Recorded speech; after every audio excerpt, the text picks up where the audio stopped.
2025-এর আমাদের এবার পুজো মণ্ডপ। এটা খুব সুন্দর লাগছে, তোমরা দেখতেই পাচ্ছ। আর এদিকে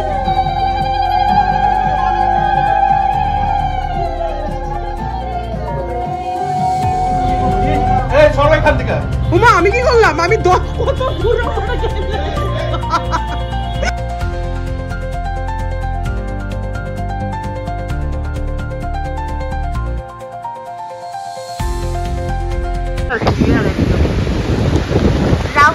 উঠেছে, বৃষ্টিও পড়ছে, পুরা ক্লিয়ার বোঝা যাচ্ছে। ও বাবা কি বাতাস, কত বড় সার্কেলটা, ক্লিয়ার ক্লিয়ার। 7টা রং বোঝা যাচ্ছে প্রপার। ক্যামেরায় কতটুকু বোঝা যাচ্ছে বুঝতে পারছি না, বাট একদম প্রপার বোঝা যাচ্ছে।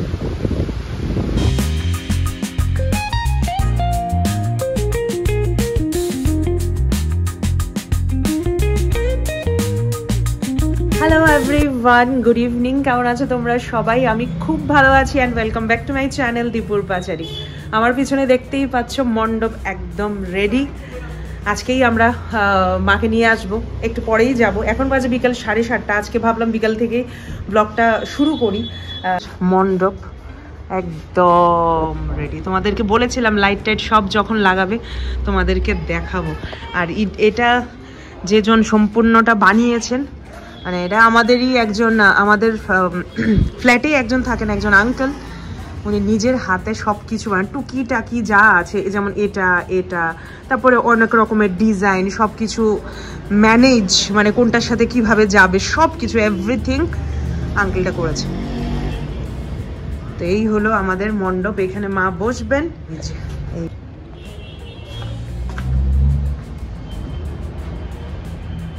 এখানে অনেক সুন্দর সুন্দর বলস গুলো আছে। এটা জ্বলার তো কথা, অ্যাকচুয়ালি জ্বলছে বাট দেখা যাচ্ছে না। অবভিয়াসলি এখানে এত পরিমাণে লাইট, এগুলো একদমই দেখা যাচ্ছে না, হালকা হালকা জ্বলে আছে। কিন্তু যাই হোক, খুব সুন্দর লাগছে দেখতে। 2025-এর আমাদের এবার পুজো মণ্ডপ। সাথে এই জায়গাটাকেও মিস করলে চলবে না। এটা আমরা প্রত্যেক বছর একটা এমন ব্যানারের মতো লাগাই। আর এটা খুব সুন্দর লাগছে, তোমরা দেখতেই পাচ্ছ। আর এদিকে মার মাথাগুলো, মানে মার যে ফেসটা দেওয়া আছে, খুব সুন্দর করে সাজিয়েছে। এগুলো নিজে বানিয়েছেন উনি, আঙ্কেলটা। এখন অব্দি আলপনা কিছু হয়নি। আমি দেখি আজকে রাতের বেলা যদি না হয় কালকে সকালবেলা দেখবো, কারণ এখন অব্দি সময় আছে আমার কাছে, সময় আছে শুকানোর। আর মনে হয় না অন্য কিছু আঁকা যাবে এটায়। গতবারে যেটা আছে সেটাকেই একদম, মানে এটার উপর ডিপ করে দেবো, সেটাই করব ভাবছি।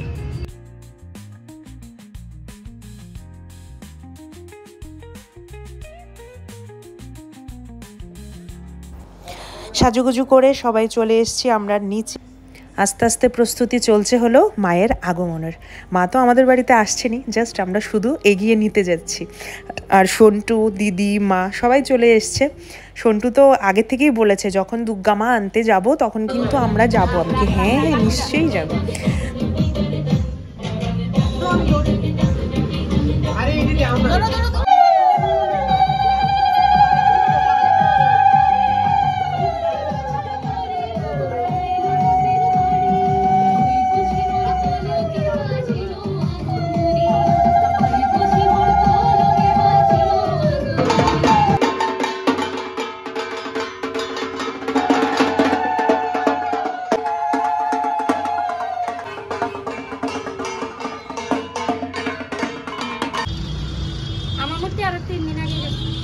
এসেছো মাম্মা, মাসে আসো, আসো।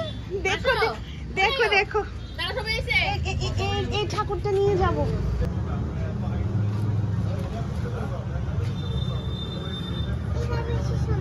এটা বেশি সুন্দর। ওষুধটা দেখেছো? গ্রিন কালারের ওষুধ।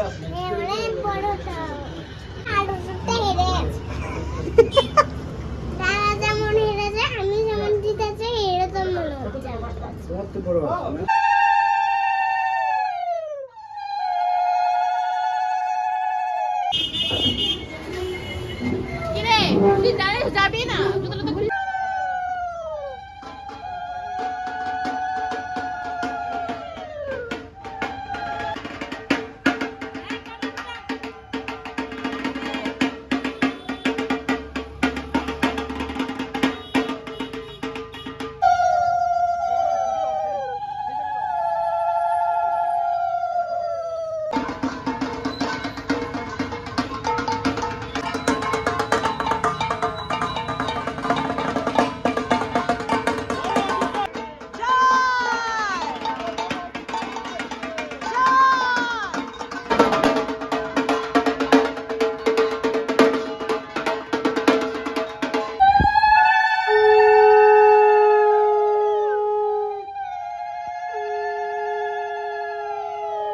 আস্তে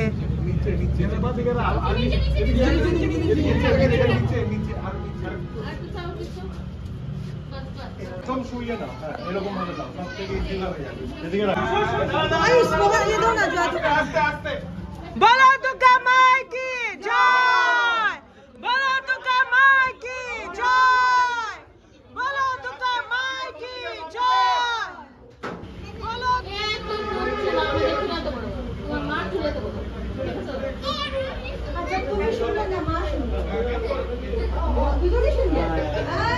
বহুত চালাক, এখন বহুত চালাক।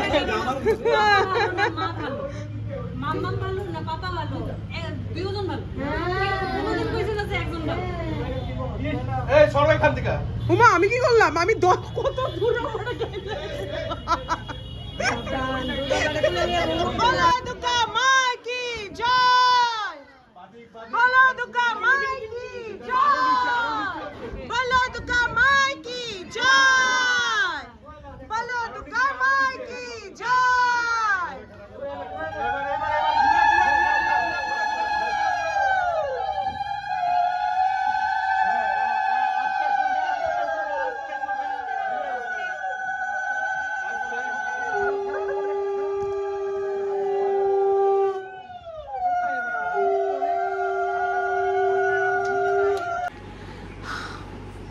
আমরা দুজন রেডি হলাম একটু, এই যে রেডি হয়েছি আমরা দুজন।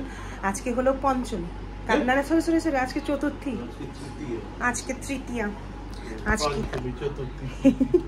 আমি খুব এক্সাইটেড, আমি মানে 2-3 দিন এগিয়ে গিয়েছি আর কি। আজকে হলো তৃতীয়া, তো কালকে আমরা মূর্তি আনবো। সাডেনলি অনেক কিছু প্ল্যান হয়ে গেছে, তো ভাবছি যে আর ঘোরার টাইম পাবো না, তো এখন আমি আর ও একটু বেরোচ্ছি। জানি এখন অবধি কোনো প্যান্ডেলে কোনো মূর্তির মুখ দেখতে পারবো না, তারপরও একটু ঘুরে আসলাম আর কি। রাত বাজে এখন 10:30, 10:30টার উপর বাজে, 11টা বাজে, তো আমরা এখন বেরোবো। মেন উদ্দেশ্য এখন ব্লগটা করার এটা হলো যে আমি এখন সাজুগুজু করেছি, এতটুক এনার্জি আমার মধ্যে আছে যে আমি রাত্রেবেলা 11টার সময় আমি সাজুগুজু করেছি। কেমন লাগছে? আমার ভালোই লাগছে। চলো, নেল পলিশ পরছিলাম, এই কাজের লোকের চক্করে আমার ডেইলি কাজ করতে লাগে, আজকেও আমার রান্না করতে লাগছে, আমার আর ভাল লাগে না, আমার জীবনটা জানি কেমন হয়ে গেছে। চলো বাইরে পূজা টুজা দেখলে, প্যান্ডেল ফ্যান্ডেল দেখলে একটু মনটা একটু ভালো লাগে, ঠিক আছে? পূজাপালের এই কাজকর্মর চক্করে একদমই বাড়ি থেকে বের হওয়ার সময়ই পাচ্ছিলাম না এই কয়েকটা দিন। বাড়ি থেকে যখন বের হই তখন মনে নিয়েই গিয়েছিলাম যে এখন কোনো প্যান্ডেল খোলেনি, কোনো প্যান্ডেলে কোনো মূর্তি ঢুকায়নি বা কমপ্লিট হয়নি, দেখতে পাবো না। বাট না, আমি যখন শহরে বেরোলাম, লাইটিং তো আছেই, লাইটিং দেখে এমনিতে আমার মন খুব ভালো হয়ে গেছে।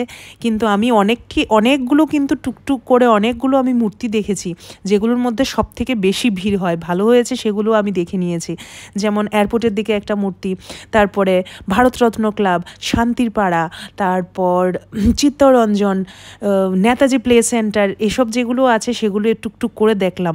একদম ভিড় ছিল না, শান্তি মতো। আমি এখন আছি যুব সমাজ, হ্যাঁ, জাস্ট প্যান্ডেলটা তোমাদেরকে দেখাই, কি ভালো দেখতে হয়েছে প্যান্ডেল, জাস্ট লুক।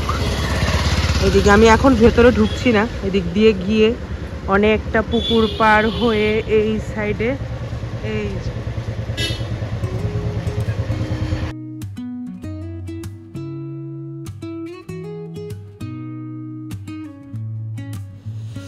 এটা হলো নবদিগন্ত ক্লাবের প্যান্ডেল, খুব সুন্দর। কয়েকটা প্যান্ডেলে এখনো অবধি বাঁশ দেওয়া, মানে ভেতরে কাজ কমপ্লিট হয়নি। এটা হলো আমাদের মেলার মাঠের প্যান্ডেল, এখনো অবধি ভেতরে যাওয়া কোনো চান্স পাইনি। এটা হলো ছাত্রবন্ধু ক্লাব, মানে সখীচরণ স্কুলের যে পুজোটা হয়, এটা তো প্রত্যেকবারই খুব সুন্দর হয়ে দেখতে। তো এখনো অবধি খোলা হয়নি, যেহেতু তৃতীয়া, এটা তো আর কলকাতা না যে এত তাড়াতাড়ি প্যান্ডেল খুলে দেবে। বাট যাই হোক, আমি টুকটুক করে তাও অনেকগুলো পুজো দেখেছি। আগে আমাদের আগরতলার সব থেকে ফেমাস ছিল ভারতরত্ন ক্লাব, বাট এখন ভারতরত্ন ক্লাবটা এতটাই ডাউন হয়ে গেছে, এখন হচ্ছে নেতাজি প্লে ফোরাম। দেখতেই পাচ্ছ কি সুন্দর করে বানিয়েছে, আর তৃতীয়ার দিনই সব থেকে প্রথম এটা খোলা হয়েছে। এখন আমরা এসছি হলো গিয়ে গোলবাজারের দিকে একটা প্যান্ডেলে, নাম হচ্ছে লোটাস ক্লাব। দেখে এত ভালো লেগেছে, এটা আমার ওই দিনের দেখা সব থেকে সুন্দর প্যান্ডেল আর সব থেকে সুন্দর মূর্তি। মার মুখটা দেখে না তোমাদেরই মন ভরে যাবে। আর প্যান্ডেলের কাজ তো খুবই সুন্দর। কিছু কিছু প্যান্ডেল আছে যেগুলো তোমাদেরকে না দেখালেই না হয়। অনেক আমার ভিউয়ার্সরা আছে, আমার আত্মীয় স্বজনরা আছে, রিলেটিভসরা আছে যারা ত্রিপুরায় এসে বা আগরতলায় এসে পুজো দেখতে পারে না, ওদের জন্যই আমার এই ব্লগ করা। তো এইবার চলে এলাম শান্তিরপাড়াতে এমনিতে বাস দেওয়া ছিল, ভিতরে ঢুকতে পারিনি, বাট উকি মেরে মূর্তি একবার ঠিকই আমি দেখে এসেছি। শান্তিরপাড়াতে প্রত্যেকবারই খুব সুন্দর লাইটিং হয়, তো অবভিয়াসলি এইবারও এমনই এক্সপেকটেশন আছে। তো এই হচ্ছে কোনো একটা মানে প্যাগোডা বানিয়েছে। শান্তিপাড়া যখন দেখেছি ওই দিকটা ঘুরে চিত্তরঞ্জন তো যাবই, আর চিত্তরঞ্জন প্রত্যেকবারই কিছু না কিছু আলাদা চমক থাকেই। তো এখন মাত্র রেডি হচ্ছে, খুব সুন্দর লাগছে না স্ট্রিট লাইটের আলোতে ওই পর্দাগুলোর মধ্যে লাইটিং জ্বলবে। যখন আবার পরে দেখতে যাব তখন তোমাদেরকে আবার দেখাবো। আর এখনও কমপ্লিট হয়নি চিত্তরঞ্জনের প্যান্ডেল, তাই ভিতরেও ঢুকতে পারিনি। এখানে এবার বানাচ্ছে হলো গিয়ে লালকিল্লা।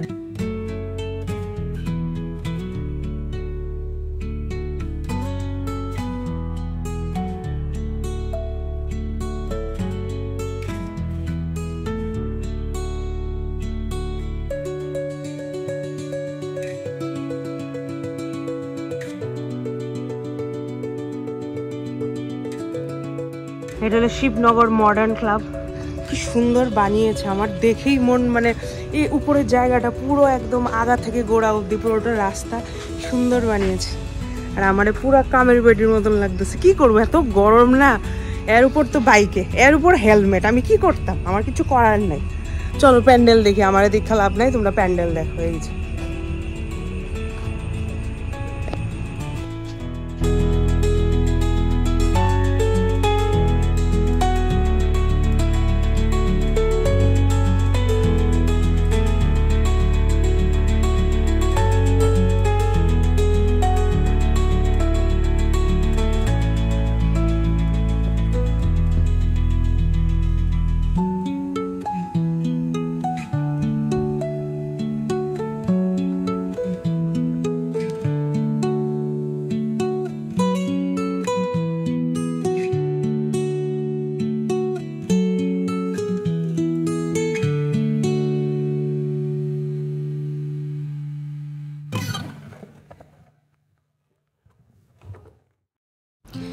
এই পুজো প্যান্ডেলের কথা না বললেই না হয়। দেখতেই পাচ্ছ মূর্তি কি সুন্দর, আর এটা সম্পূর্ণ বেসড হলো বালাজি টেম্পলের উপর। আর পুরো পোশাক আশাক, দুর্গা মার মুকুট থেকে স্টার্ট করে এভরিথিং এত নিখুঁত, এত সুন্দর, দেখে আমার মনটা জাস্ট ভরে গেল। এখন আমরা চলে এসেছি আশ্রমচমনি একটা দুর্গাপূজা মণ্ডপে, একদম ঠিক ট্রাফিকের অপোজিট সাইডে। নামটা ঠিক আমি ভুলে গেছি, বাট জাস্ট দেখো কি সুন্দর, কি ডিটেইলিং, কি নিখুঁত। আর কনসেপ্টটা খুবই সুন্দর, একদম পৃথিবী মানে যেটাকে বলে অরণ্য মাতা, ওইটার উপর বেস্ট করে দেওয়া ছোট্ট মূর্তি, কিন্তু এত সুন্দর, এত কিউট, মানে দেখতে মার মুখটা, সরস্বতী মা, লক্ষ্মী মা, গণেশটা তো মানে বিশাল সুন্দর দেখতে।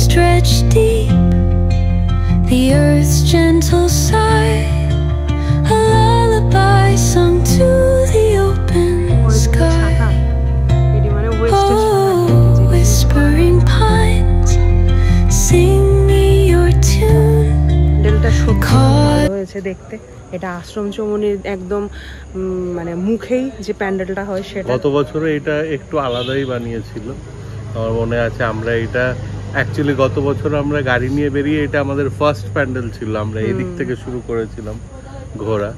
তো খুবই ভালো লেগেছে, আর খুবই ইকো ফ্রেন্ডলি প্যান্ডেল বানিয়েছে, সব নারকলের, জুটের এইসবের ইউজ করেছে খুবই।